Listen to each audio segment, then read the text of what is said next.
مساء الخير على الجميع. هي رسالة إلى جميعهم، مش هقول لك أحدهم، إلى جميعهم. شوية الهتيفة اللي بيطلعوا على قناة نادي الزمالك، أكبر قلعة رياضية في مصر، اللي طالعين من امبارح بيدونا نصايح ويقول لك إيه، الروس اتساوت والنادي الأهلي كمان بقى عنده قواضي في الفيفا وبقيتوا زي الزمالك. يا ريت تعملوا زي الزمالك وتبطلوا بقى إيه نغمة المبادئ، والنادي الأهلي عنده مبادئ، وخليكوا تعلموا من الزمالك. طيب السؤال هنا، انا اتعلم من الزمالك ايه؟ يعني ايه اللي انا ممكن اتعلمه من نادي الزمالك؟ او السؤال بصيغة تانية افضل، يعني ايه اللي ممكن النادي الاهلي، النادي الفاشل ده اللي كل سنة بياخد بطولات وكل سنة يعني ما شاء الله بيمثل مصر في كأس العالم للأندية، ولو وقع السنة اللي بعدها بيقوم، والتانية بيقوم، والتالتة بيقوم عادي، ما بيضربش غطس ما يطلعش منه من 23 سنة ولا 24 سنة دلوقتي.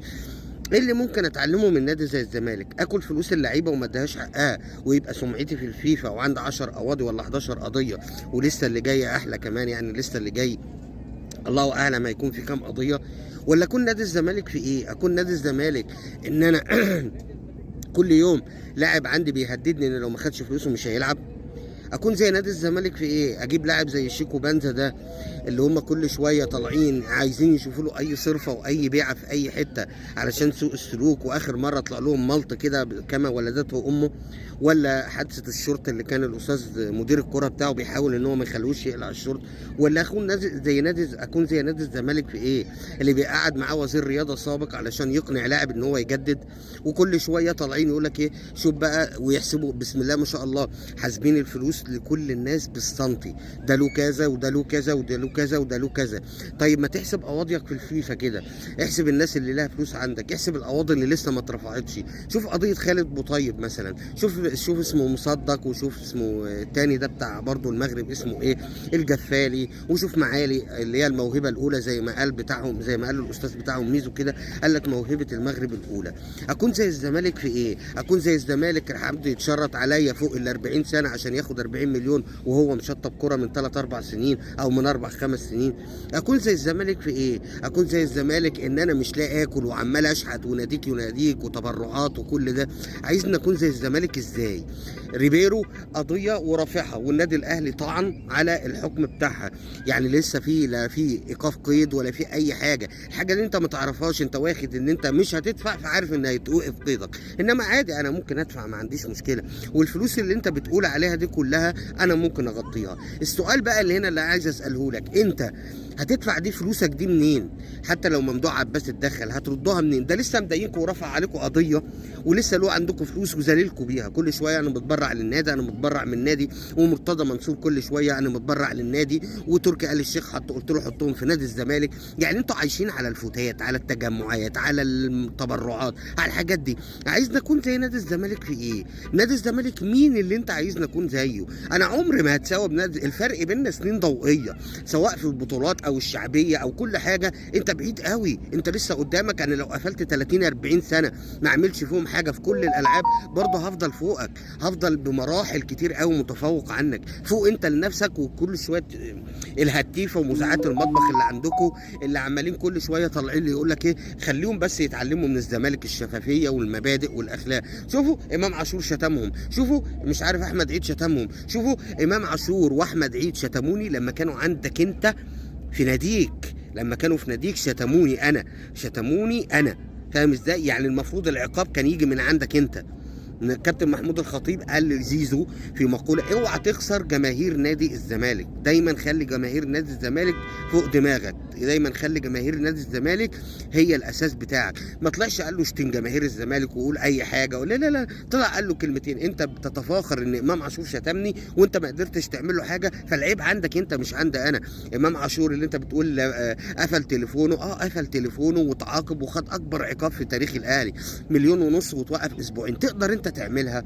يا راجل ده شيكو بنزا كان بيخليك تلف حوالين نفسك وبتنزله قائمه المباراه غصب عنك عشان جون ادوارد عايز كده. يا راجل ده في بلاوي سود. احمد حمدي موقوف، التذاكر بتاعه العلاج بتاع الراجل حوالي مش مكمله 2000 ولا 3000 يورو، ما دفعتهاش لحد دلوقتي. يا راجل عيب كده لما تروح حتى مش قادر تدفع مصاريف الاتوبيس وتروح تحمل اللعيبه في اتوبيس نص لبه زي ما بيقولوا علشان تداري خيبتك وضعفك وهشاشتك وكل حاجه عندك. انت عايز تقارن نفسك انت بالاهلي في يوم من الايام؟ يا ابني فوق واعرف حجمك واعرف تمامك واعرف مقامك. والله الاهلي عامل لكم خرم في دماغكم، انتوا شويه مساعات المطبخ اللي مش فاهمين اي حاجه. الحق ريبيرو والروس اتساوت الفيفا ولا طارق بسله، طارق السعيد اللي طالع يقول لك ايه لا تعايرني ولا عايلك، الفيفا طايلني طايلك في ايه يا ابني؟ انا راجل بجيب صفقات عادي، ممكن يعني من بكره لو عايز اجيب صفقات هأيد، ما عنديش اي مشكله، لولا الكود اتقفل خلاص مفيش مشكله. انما انا اقدر اجيب صفقات واعمل ليه؟ لان ما عنديش ايقاف كود من الفيفا، ما عنديش سمعتي في الفيفا مش كل يوم راحه جايه، مش لبانه ببق الفيفا كل يوم يفتح يقول لك نادي الزمالك عليه ايه النهارده. لا لا لا لا، الروس عمرها ما هتتساوى. انت تمامك وحجمك معروف، انت بعيد قوي، انت في حته تانية بعيد قوي عن النادي الاهلي، مش هتحصلها زي ما قلت لك حتى لو قفلت النادي 30 40 سنه.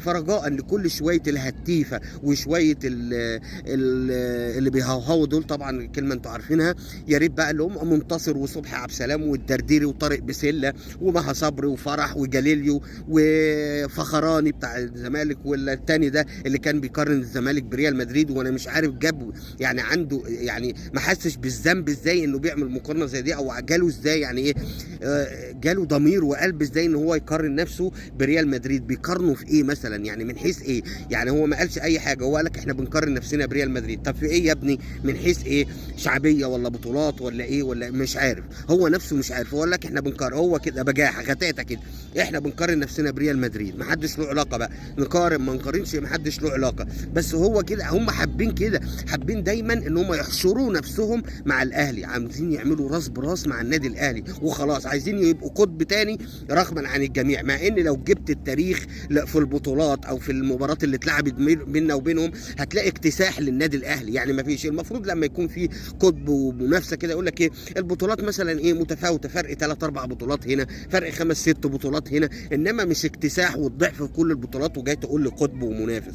يا عم احنا نضحك على بعض، احنا بنقول ها يلا في حاجه كده يعني في مصر بتقول ان ايه، ان في نادي بينافس كده في بعض الاحيان، اللي بيقع من النادي الاهلي هو بيلمه عادي، مع ان في نادي تاني جه دلوقتي وخد مطرحه وراح خد افريقيا وهو لسه بقاله 15 ولا 16 سنه متاسس، وده مش فارقه معاهم لانه هم كده زي ما قلت لك نجاحهم مش مهم، بس المهم فشل الاهلي. النادي الاهلي فشلوا بالنسبه لهم. يا راجل ده فرحانين في قضيه ريبيرو اكتر من ان هم فرحانين ازاي يفكوا القيد، يعني فرحتهم بريبيرو وان في قضيه على النادي الاهلي خلاص، يعني نستهم ان عندهم ايقاف قيد وعندهم بلاوي زرقاء. وانا بقول لك اهو الماتش الجاي لو اتغلبوا من بيراميدز صدقني هيرجعوا يشجعوا بيراميدز ويتعشموا في الدوري وهيساندوا بيراميدز كل حاجه هيعملوها علشان بيراميدز ياخد الدوري، عشان بس النادي الاهلي يبان في نظرهم فاشل.